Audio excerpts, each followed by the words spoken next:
Hey, listeners, welcome back to Nonstop Nonprofit. Today, I'm excited to have two guests on the podcast, and the conversation is going to be about the dynamics of an executive team and how they interact with the board and vice versa. And so, a while back, I posted something on LinkedIn, and I'm going to read that real quick just to kind of set the backdrop for today's conversation. This is what I wrote. I'm going to say this for the nonprofit board members in the very back. Get out of the way of the executive team. Your role is not to control. And if you aren't donating expertise or money or raising funds or introducing your networks, you don't belong on the board. Stop using this as a status symbol and start adding value or make room for someone else that can. Posted this on LinkedIn, and Luke, the executive director of the Go Fund, responded. And we had a great conversation. And he had a great idea to actually bring their board chair, Pat, who is also on this episode, to the conversation so we can talk about this a bit more. So Pat and Luke, welcome to the podcast. How are you guys doing? Doing great. Glad to be with you. Yeah, doing great. Thanks for having us. Yeah, I'm excited. I'm excited to have this conversation today. I think it's an important conversation for nonprofits and for board members alike. Before we jump into that, I'd like if you could give us a quick introduction. So, Luke, tell us a little bit about yourself and how you landed and became the executive director at the Go Fund. Yeah, thanks. So I graduated from college about 10 years ago with a degree in business administration. Honestly, always thought I would start a for-profit because when you have a business degree, that's what you do. You definitely don't start a nonprofit. I think I don't love the terminology because obviously we still seek to make a profit. We just distribute funds to back into the mission, not to ourselves. So in any case, that was never really the plan. But just wanted to do something with my life that really mattered. Starting a for-profit, obviously, it can really matter a ton in the community. But saw this angle that really made sense for me. Given my skill set and even lack thereof in some areas, just wanted to learn how I could help missionaries get overseas to places who had no access to the Bible. And realized student debt was a major issue for a lot of my peers who wanted to do that. If you don't know about missions work, it doesn't pay super well. That's not why people get into it. On average, we pay about $5,000 a year for missionaries, looking to go places, take the Bible where it's never been. So thought that was pretty meaningful and started from scratch in 2014, and here we are 7 years later doing the same thing. That's awesome. I remember meeting you. I think it was at some event like early on when you were just getting started, and so it's been really cool to see the growth and just the clarity around your guys' direction as a nonprofit. So congrats on building it. It's not easy to build a nonprofit. It's much easier to build a for-profit. From my perspective, I've done both, and I think nonprofit is just much harder. So congratulations there, Pat. As you're the chairman of the board at the Go Fund. Would love to hear your story as well, how you got involved and what your role looks like on the board. Yeah, so I guess it was 6 or 7 years ago. Our friends were telling us that they were going to this vision dinner for an organization. So I thought I should rescue them from this Ponzi scheme they're getting involved in. But they kind of described it, and they were like, no, it's they're paying the student debts of missionaries. And so my wife and I were kind of intrigued, but thought maybe they were selling soap, or we were just kind of came with a skeptical eye. But we went to this vision dinner, and Luke got up and kind of explained the idea of this organization that was gonna pay student debt, the loans of missionaries who were committed to going to these unreached people groups. And we were just super compelled by the idea. They had 3 sets of missionaries up on the panel that they interviewed and said, hey, if you donate tonight, we're gonna put that money directly towards those missionaries. So we were super compelled, became what the organization would call champions, but just donors that night. Just continued to give for a few years, and then just had a different level of interest, I guess. We didn't. Yeah, I was always asking Luke, like, because the organization had this 100% model where 100% of your donations go to the actual cause, and I kept asking, like, well, how are your how's the actual operations getting funded? And Luke and I kind of became good friends. And so he was just like, yeah, we try and raise those funds separately. And so then we started wanting to give directly to the operation sides of things, just because it was like, wow, that's like the lifeblood of the organization. And the organization is going to die if the operations, the funds aren't there for that. So I think just giving through that, Luke saw, we're more engaged than maybe like people who kind of come in the front door and want to give directly to the program. So he invited me onto the board, and within I think a year, he approached and just said, "Hey, like I think you might be a good fit for the board chair position. Would you be willing to do that?" And I didn't know. It was my first time ever being on a board, so let alone to like go from board to board chair. I was like, wow, I have a lot to learn, but like if I kind of put my trust that if you think I'm going to be a good fit, like I'll give it a shot. So yeah, 2 years later, I'm still learning, but happy to do what I can to help. The benefit of coming in with, fresh eyes is you don't have to unlearn all the bad habits that we've created, in the boardrooms of nonprofits. And so I love that you came in fresh with fresh perspective. Also, absolutely love that, we need more donors in the nonprofit space that look at sort of operations in the way that you described it. It's the lifeblood of any organization. If an organization is going to make significant impact, it needs to be well funded operationally. And so I can see where this conversation is going to head in a very positive direction, just with that type of a mindset. And so excited to kind of dig in here. Luke, a while ago we talked on LinkedIn about the dynamics of a well-functioning board. And you mentioned that you have a very strong board. In fact, you look forward to the board meetings, and it wasn't always that way. You admitted, but you guys are in a place now where it's functioning the way a board should, very productively. So, can you unpack that a little bit for us? What do you mean by that? What does a well functioning board look like in your perspective? If you could shed any light on that, that'd be really great. Yeah, honestly, I did it the wrong way for a long time. Like I mentioned, I've been leading the Go Fund for 7 years. And I would say the main thing that allows us to have a well-functioning board, it comes right back to board member recruitment. And, there are a lot of different things I could talk about, but I think it's really all about recruiting the right people. And I think often well-meaning executive directors or CEOs get this wrong. They really want a great board, but here's what they do. They look for titles. They look for the CEOs, the CFOs, and the CPAs, and they try to fill their board with experienced people. Now, that can work really well, but it can also significantly backfire. And the reason that backfires is because you have a bunch of people on your board with a ton of success and big titles, letters in front of their name and behind their name, but they don't care about your organization. And that becomes a huge problem because you don't have their hearts, right? You have their heads, but you don't have their hearts.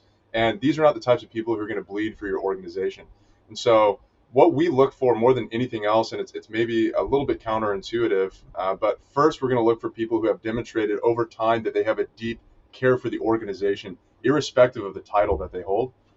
Both is nice, but if I could pick one all day, it would be people who have a deep care for the organization. And I can think of like 5 must-have qualities that we're looking for in board members. There's nice to have qualities, but the must-haves are those that if these aren't there, there's no way we would ever let them onto our board.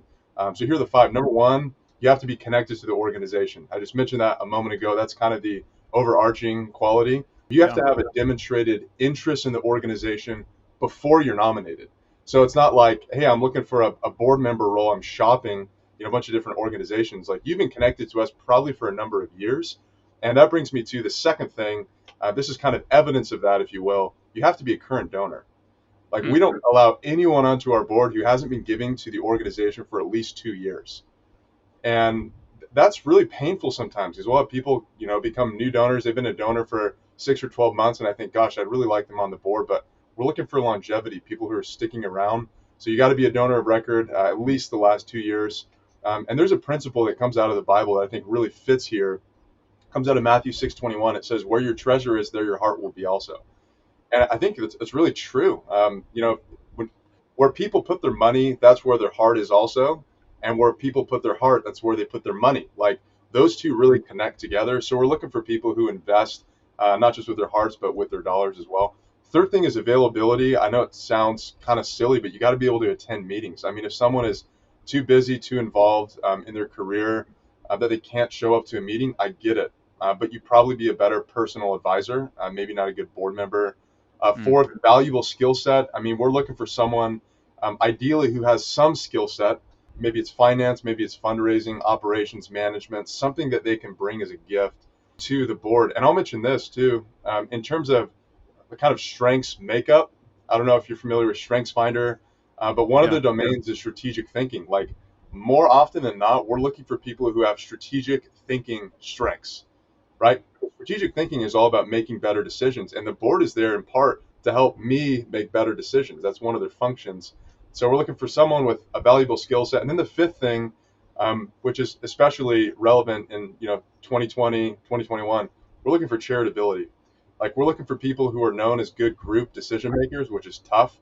People who will show up to the meeting, lay down their swords, be willing to defer to the group, and express their opinion, but also do what's best for the organization, even if the board disagrees with them. So I would say those five are kind of must-have qualities, and building a great board. I think it all comes back to recruiting the right board members. Wow. Yeah. No, those five qualities are spot on. I love that. And I want to kind of piggyback a little bit on this concept of strategic thinking, right? Because I think this is one of the greatest contributions a board can make. Is around being a strategic thinker for the organization. An example of when I was running Liberty in North Korea, we were expanding our programs, and one of the programs we wanted to expand to, there was a lot of risk. We were operating in parts of the world that it was literally life and death sort of situations. And instead of the board pushing back on expanding in these areas, which were absolutely necessary, instead there's like let's have a conversation around protocols and policies that will help mitigate sort of potential risk. They became like thinkers and helped, kind of strategize. They didn't try to discourage or say, no, sorry, this is just too much risk for us. Right. And so that type of strategic thinking, I think, is the most value. And Pat, I wanted to ask you, as the chairman and as someone who's been on the board, do you feel like you guys have enough space, whether it's in board meetings or other opportunities, to really be strategic thinkers and partners alongside Luke and the executive team? Yeah. I think when I first got on the board, our board meetings are limited time, so the way Right. ours work 4 hours every quarter.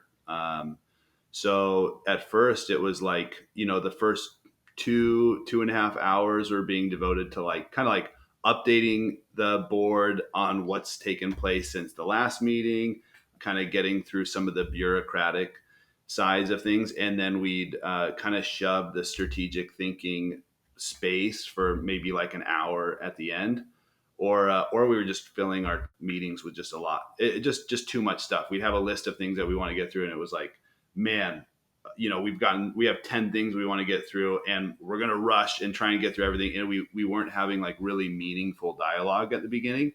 So yeah, one of our board members said like, hey, if you can anything that can be read in advance, don't do in the meeting. Like the financial reports, like, yes, we need to look through the financial reports, but send them out in advance. That way we're not like digesting them in the meeting. So anything you can digest ahead of time, like do it, and we can do quick votes in the meeting. And then the other thing that we did is, rather than starting to, like, Luke would always update the board on, hey, this is what happened since the last meeting. And it was valuable to us, but it would fill up a lot of space. And so we said, hey, like, let's do a like quarterly update before the meeting, like something that people can read, and we'll send that out. We'll kind of get all of that out of the way. And so now we have like 3 solid hours of our meeting is devoted to strategic thinking, and we'll pick at most 2 topics. So we'll have like, an hour to an hour and a half of really kind of unpacking one topic.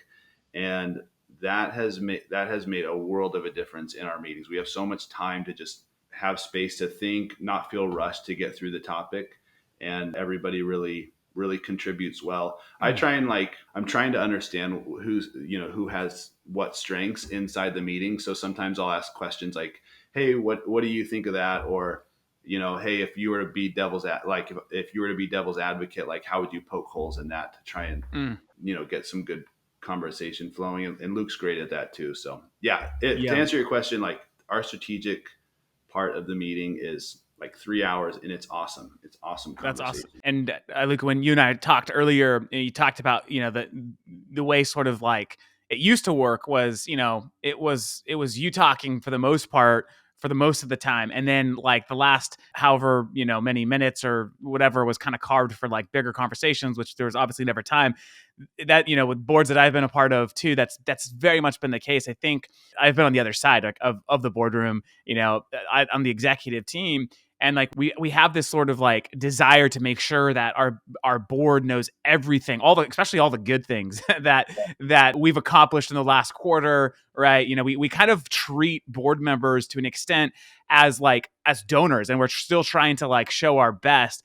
When we really optimized our board was when the board actually saw the underbelly of the organization, the challenges, the complications, the big questions that we didn't have answers to. But at times early on, we're too afraid to bring them to the board because we were like, oh, is this going to discourage their interest in the organization? Are they going to have less confidence in the leadership? But when we take a step back, we said, no, this is exactly what the board is for. This is exactly the expertise that we're looking for. It totally changed the dynamics. Sounds like your story is similar. So maybe if you could share a little bit, from your perspective on how you identified that in your board meetings, and then how you transitioned to this more strategic meeting approach. Yeah, like Pat mentioned, I had a board member who approached me after a meeting one day a couple of years back, and she said, "Hey, I just want to be straight with you. The board meetings are really bad, and this is out of love, right? Faithful are the wounds of a friend. So she wounded me, but she did it for a reason. And she said, I can help you, but we got to sit down and talk about it. And effectively, it was what Pat was saying. It was, hey, we're not here to listen to you. We're here to help you. And if you're just going to get up and talk and give us an update, send us that via email. Like, we want that stuff, but we're here to solve problems. And so we shifted to kind of like a post-mortem perspective. So you've heard of a pre-mortem, a pre-mortem perspective. You've heard of a post-mortem. That's like, when someone dies, you're doing an analysis of what was the cause of death. A pre-mortem is like, if the organization was to die or just suffer some type of loss, why would that happen? How would that happen? And how can we prevent that? So we're talking about potential issues before they happen, instead of just reporting on good stuff that's happened in the past. So that's shifted a ton. And I think a big piece of that, Justin, is trust. So trust is simply confidence in someone else's character and their competence. And so building relationships with the board is critical. So I want to harp on this real quick. I think one of the primary jobs of an executive director is to spend time with individual board members. So if the only time you're seeing board members is at meetings, you're doing it wrong. My target is to visit in person or virtually. In person isn't possible. To visit with every single board member once per quarter. And that's outside of the board meeting. So that takes a lot of time. I would say, executive directors, CEOs need to be spending maybe 20% of their time on board related activities. And here's what that does. When I stand in front of the board and I'm giving an update, I'm doing a presentation, I'm participating in a conversation that our chair is leading, I can be honest with them because we have a relationship. I know that they have confidence in me. I have confidence in them because we've already built the relationship outside of the meeting, not just for the 5 minutes before the meeting starts. So that's a big piece of it, is developing good trust so that you can be honest in your reporting. No, yeah, that's great advice. I think a lot of times board members, they kind of get the assumption from the leadership team can often be, oh, they're pretty invested, like they sit on the board, so I don't need to cultivate these relationships like I would maybe with some other, major donors and so forth. And so, but again, like when you have the opposite of a well-functioning board can be a detriment to the organization. It can slow the organization down. It can slow its growth. And so, it's definitely developing a board that's high functioning is definitely a growth mindset, right? It's going to help the organization grow. And Pat, so from your perspective on the board, what do you see in Luke or other leaders that gives you the confidence to continue in your duties, right? Because I think like there are times when like it could be hard for a board member to either leave an organization, maybe when they lose confidence or lose faith in like the leadership. What does Luke and his team do that instills confidence? You've been around for a while. You start off as a donor and have continued to get more and more involved. So what is it about Luke's leadership that gives you and the rest of the board a lot of confidence, keep on, showing up to the board meetings and going above and beyond? Yeah, I'm trying to think back, like just from starting out as a donor, like what attracted us to the organization to begin with, and it was, yeah, Luke was so intentional about, number one, spending time with the people who were connected to the organization, whether it was even just like a small connection, a small donation, or like something, that more significant. He would personally reach out to everyone that was getting connected to the organization. If you sent a donation in, it was like, man, he's on the phone with you. Oh my gosh, thank you so much. It's a card in the mail. Thank you so much. Like a handwritten note. Like my wife and I have given to other organizations, just because we're like, wow, that sounds like a great mission that they're doing. We never hear back from anybody. Nobody ever contacts us from the organization. So it's like, there is so much intentionality of connecting with everybody who's a part of the organization. And it really makes you feel like, wow, you're in this big family together. And we've never had that experience with anybody else. So yeah, I would say that's probably the largest thing, is just his ability to connect with people. But then, yeah, secondly, he takes criticism so well. He's hungry for criticism. So, it's not like some CEO who kind of has a hot head and says, hey, I got the ship taken care of. Like, don't worry about what I'm doing. Kind of stay out of my, like he is constantly like, hey, where are the flaws in this thinking? Like, poke holes in it. Like, let's put the idea over here and let's all attack it with our best shot and see if it can withstand. So he's not getting offended at the criticism. He's really welcoming it. Yeah. It sounds like, that's a lot of leaders that I've talked with and have worked with, that like the fear of that vulnerability, it can be perceived as a weakness. Right. And so a lot of leaders just kind of like, like I've got it figured out, I'm leading the ship, I'm going to make the calls, that type of thing. But really it's just like, leading with humility is I would argue one of the strongest positions you could lead from. And it looks like that's exactly what's happening here. Mm-hmm. As most of our listeners are nonprofits, are executive directors, CEOs. We do also have board members that listen as well. And so for those that are listening and they're thinking about, all right, as we go into 2022, as we think about the next year, we want to really develop and optimize our board to be, the best functioning that it can be for our success. So any advice that you would give to help executive directors and board members alike, just to be able to drive the organization through a better, well-run board? Absolutely. I would say a couple things. Number one, clarity on roles. I think one of the main reasons that executive directors and boards get in trouble is you don't know who's doing what. So here's the deal. You have the same objective. It's called the mission, right? You just have different roles. It's like a coach and a quarterback, right? The coach never actually steps on the field, even though he wants to win the game, right? But he and your quarterback are meeting on the sidelines talking about the game, but then they have different roles, once the clock starts. I've heard it said before about board members that they are to keep their noses in the business and their fingers out. And that's really how Pat operates and how our board operates. They're kind of sniffing around to see, what is it that could go wrong? What is it that maybe already is going wrong? But when it comes to operations and getting your hands dirty, they let the staff take care of that. And that's really refreshing, and it builds a lot of trust. So in terms of, the board and the executive director relationship, I'm really the liaison between the board and the staff, right? It's really an hourglass structure where the board's at the top, I'm in the middle, and then the staff reports to me, and they really respect that. They're not jumping, down, talking to the staff. The staff isn't really talking to the board. Sometimes that happens just for relationship building, but there's a lot of clarity there. So I would say this, in terms of the functions of each role, and Pat has really helped me see this, and he's offered clarity in the relationship, but board members really do three things. They, number one, protect the mission. Number two, they hire and evaluate the executive director, that's me, and they ask tough questions, right? So as we're sitting down in a meeting, their primary thing they're doing, they're protecting the mission. Is this on mission? Is this mission drift? They're evaluating me. They're asking me really tough questions. Like Pat mentioned, if I'm resistant to that, that makes their job really hard. And then the evaluation of the executive director is going to be pretty bad if I'm not listening to them. On the other side, the main functions of an executive director, I'm in charge of building a team, raising resources and fundraising.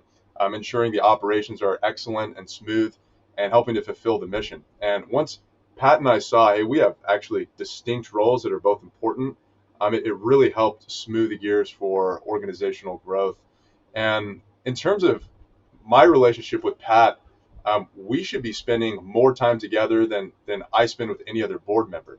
So Mm. Pat and I meet every other week. So that's what, 24 meetings a year. And yeah, we're walking through, board agenda preparations. He's checking in on me personally, seeing how I'm doing, asking about unique challenges in the organization. So Pat knows more about the organization than anyone besides our staff. I mean, he really is in tune with what's going on day to day, not because he's getting his fingers in it, but he wants to be able to report back to the board on what's going on and lead the conversation well. And I'll Mm. finish with this.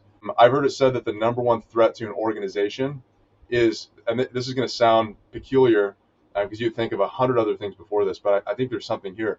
The number one threat to an organization very well could be lack of communication between a board chair and the executive director. That's good. I mean, I definitely have seen the breakdown of that happen on boards that I've been a part of. And so that's I've never heard of that saying before, but definitely I can definitely see the strength of it. The other thing I wanted to comment on was just the thing you mentioned at the top of the response, which was around clarity of roles. Right. And this was something like about 2 years ago board that I sat on. We went through this consultation process, how to just better serve the organization. And one of the biggest sort of like takeaways was this whole notion of clearly identify each board member's role, whether it's committees or a specific function. And what happened after that was established is the board started meeting outside of board meetings, right? To like talk about the specific things that they were working on. And so when board meetings came, it also allowed board members to be much more collaborative because they were having conversations on the side that were sparking, other conversations and questions and so forth. And so the clarity of roles is so important. It keeps the board on track in their lane, if you will, to really operate the way that they should. Pat, give you a few minutes as well to respond to that question and any additional insight that you have. Yeah. So I wanted to give like a few really tangible things that I feel like your listeners might be able to glean from. So, number one, I would like meet biweekly with your executive director if you're in the board chair seat. Like that relationship is so critical. So the more often that you can meet as the board chair and the executive director, like form that relationship. Like Luke and I are good friends outside of the organization, which helps. It helps immensely. But if you don't have a friendship necessarily with the executive director, like meet often and form a relationship with that person. Secondly, I would read this. This was so huge for me. The Board and the CEO by Peter Greer.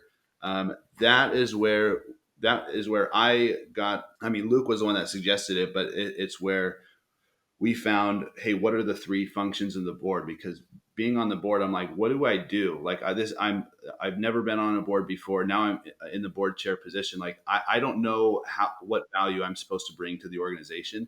And he makes it so clear that it's those three things. It's protect the mission at all costs. So like anything inside a board meeting, like that is our focus. Is this mission oriented? What is the mission about?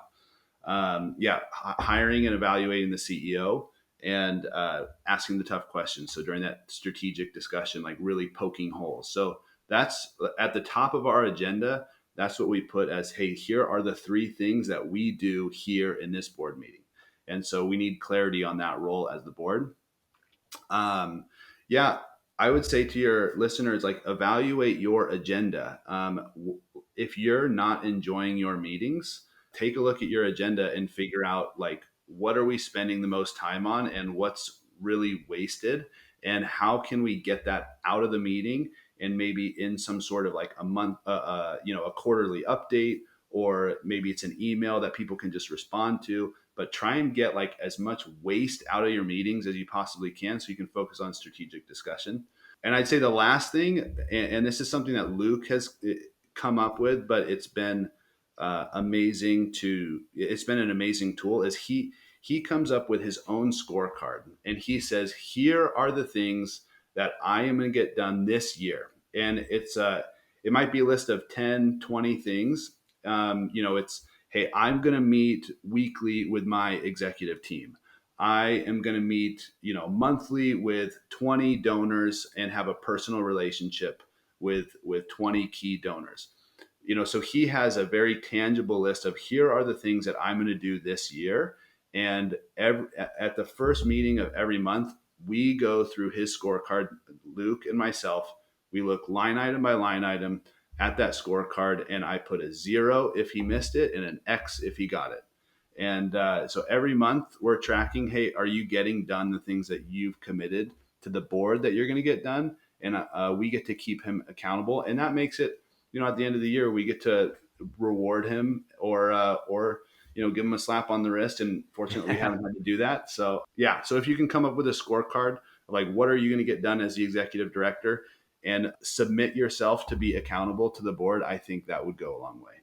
That's great advice. Great advice. The accountability, that what I love about that, obviously, is just the accountability to the goals that have been set. But what I also love is that, Luke, I imagine it with your team, are setting those goals. And it's not the other way around, where like the board, who doesn't have like the day-to-day knowledge of like what's going to be the most impactful, right? Because I've seen this a lot of times, boards will set goals for the executive team, and they're just not aligned with internally where the organization is actually going, which is a problem in and of itself. But I love that the ownership still falls on the executive team to make the goals, to understand this is what's going to drive us closer to the mission, and the board's there to support and offer help and so forth. So that's great advice.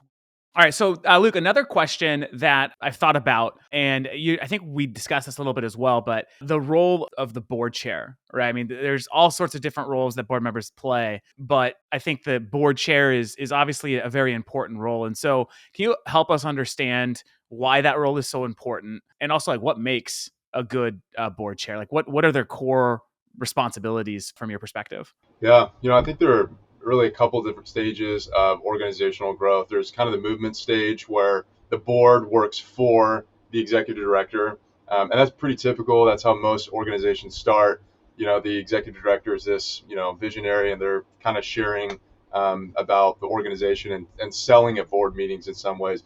But then it shifts to less of a movement and more of an established organization where the board is working with the executive director. And that's a stage in which I think everything shifts and you really can run mature board meetings. And for me, the primary shift that happened when we kind of moved away from the movement stage into the organization stage is, instead of me leading the board meetings as the executive director, the board chair was leading the board meetings, and I was showing up as a participant. Like that shifted everything because it communicated to the board that the board chair is the leader of the board and the executive director is the leader of the organization. And that really helped me be accountable to the board. It really helped the board to drive board-centric initiatives like developing a board policy manual and, hey, how can we work with the CEO, not simply work for him, if that makes sense. And I would say a couple of things that are unique about Pat, our board chair, that really helped me to lead well and serve the board well is primarily he's empowering. Like Pat is a wonderful leader, and the main reason is he's empowering. So he's not like trying to control me. He's not getting his fingers in the business. He gives me a ton of space to do what I think is best for the organization. And man, his default answer is yes. So when I share ideas and thoughts with him, he does everything he can to say yes. And obviously he says no sometimes. Hey, I don't think that's a good idea, or that's high level enough. We should take it to the board. But he gives me a really long leash. I would say he's empowering. He's also really teachable. Doesn't claim to have it all figured out. He's constantly growing, rapidly applying feedback, listening to input. So at the end of every board meeting, we do a board meeting rating. So every board member goes around and rates the meeting 1 to 10.